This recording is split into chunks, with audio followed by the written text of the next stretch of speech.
qu'est-ce qu'on peut faire avec la salse pareille? Voici ma source, elle est là. Vous avez les feuilles séchées et les feuilles vertes. Elle n'est pas en fruits ni en fleurs. Alors, pourquoi sont bonnes les racines de salse pareille? Les racines peuvent être fumées par les asthmatiques. Une fois séchées et broyées, la salse pareille contient glucides, choline, saponine, tanins, des sels minéraux dont potassium et calcium. Propriétés dépuratives, diurétiques et sudorifiques. D'usage uniquement interne. Elle entre dans la fabrication de produits pharmaceutiques. Arthrite, asthme, gouttes, urine, peau, néphrite, herpès. On va faire une décoction. Avec moi, j'ai pris une base de 60 g de racines. Voilà, donc je prends mes racines de salse pareille sèches. Je dégrossis la découpe pour ma part au sécateur. Et je vais passer le reste dans le mixeur pour avoir des morceaux fins. Je vais en mettre 60 g pour 1 litre d'eau. Un bon rinçage pour les poussières et la terre.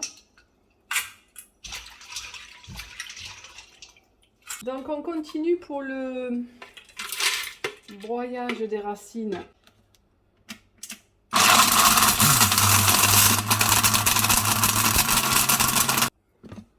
On rajoute un peu d'eau pour continuer. C'est un peu long parce que c'est coriace.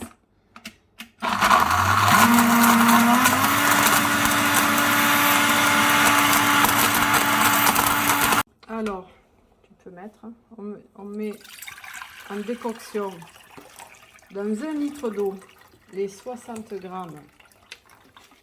de racines de salse pareille. On a rendu pas non plus en purée, mais un petit agrégat. J'ai changé la casserole en un récipient plus grand. On va attaquer la décoction.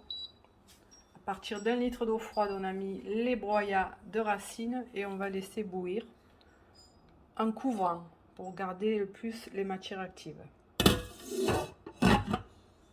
C'est de bouillir. On va attendre 10 minutes. Je vais rajouter une cannelle et des agrumes secs du jardin pour donner du goût. Très coriace également.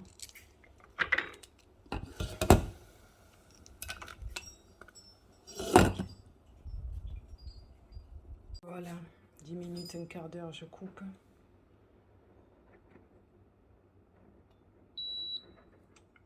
Je laisse refroidir, je filtrerai et je servirai. De terre un petit peu. Je filtre.